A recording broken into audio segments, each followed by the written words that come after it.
Taasisi ya kuzuia na kupambana na rushwa TAKUKURU mkoa wa Geita imefanikiwa kuokoa kiasi cha shilingi milioni 14 zilizokuwa zielekezwe kwenye utekelezaji wa miradi ya maendeleo ya elimu baada ya kubaini kuwepo kwa ukiukwaji wa mikataba, malipo hewa kwa mafundi pamoja na kutowasilishwa kwa kodi za zuio serikalini kinyume cha sheria.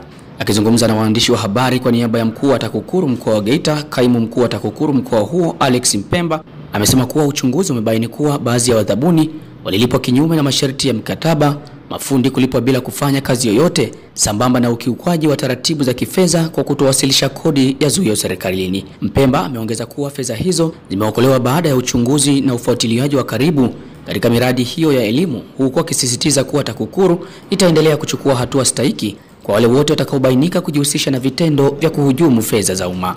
Aidha, TAKUKURU imetoa wito kwa wananchi kutoa ushirikiano kwa kutoa taarifa pale wanaposhuhudia viashiria vya rushwa au ubadhirifu wa mali za umma katika jamii zao. Elia Jackson Lupembe, hii ni News Update Media.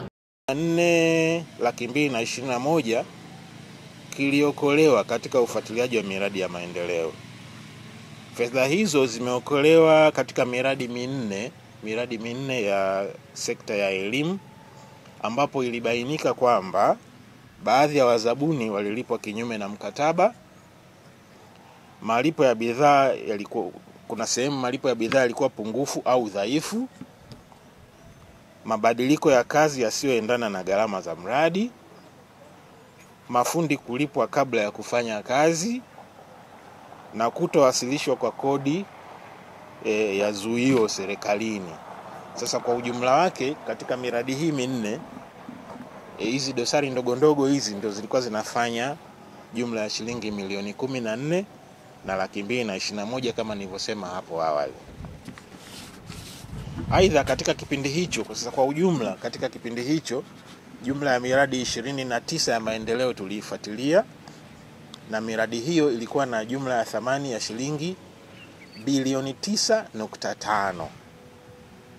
Na miradi hiyo ilihusu sekta za elimu, afya na ujenzi.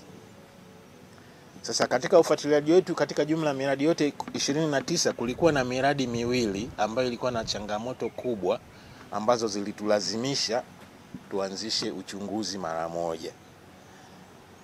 Miradi hiyo miwili ina jumla ya shilingi milioni 917 725,000. Uchunguzi umeanzishwa na uchunguzi utakapokamilika tutapasha na habari.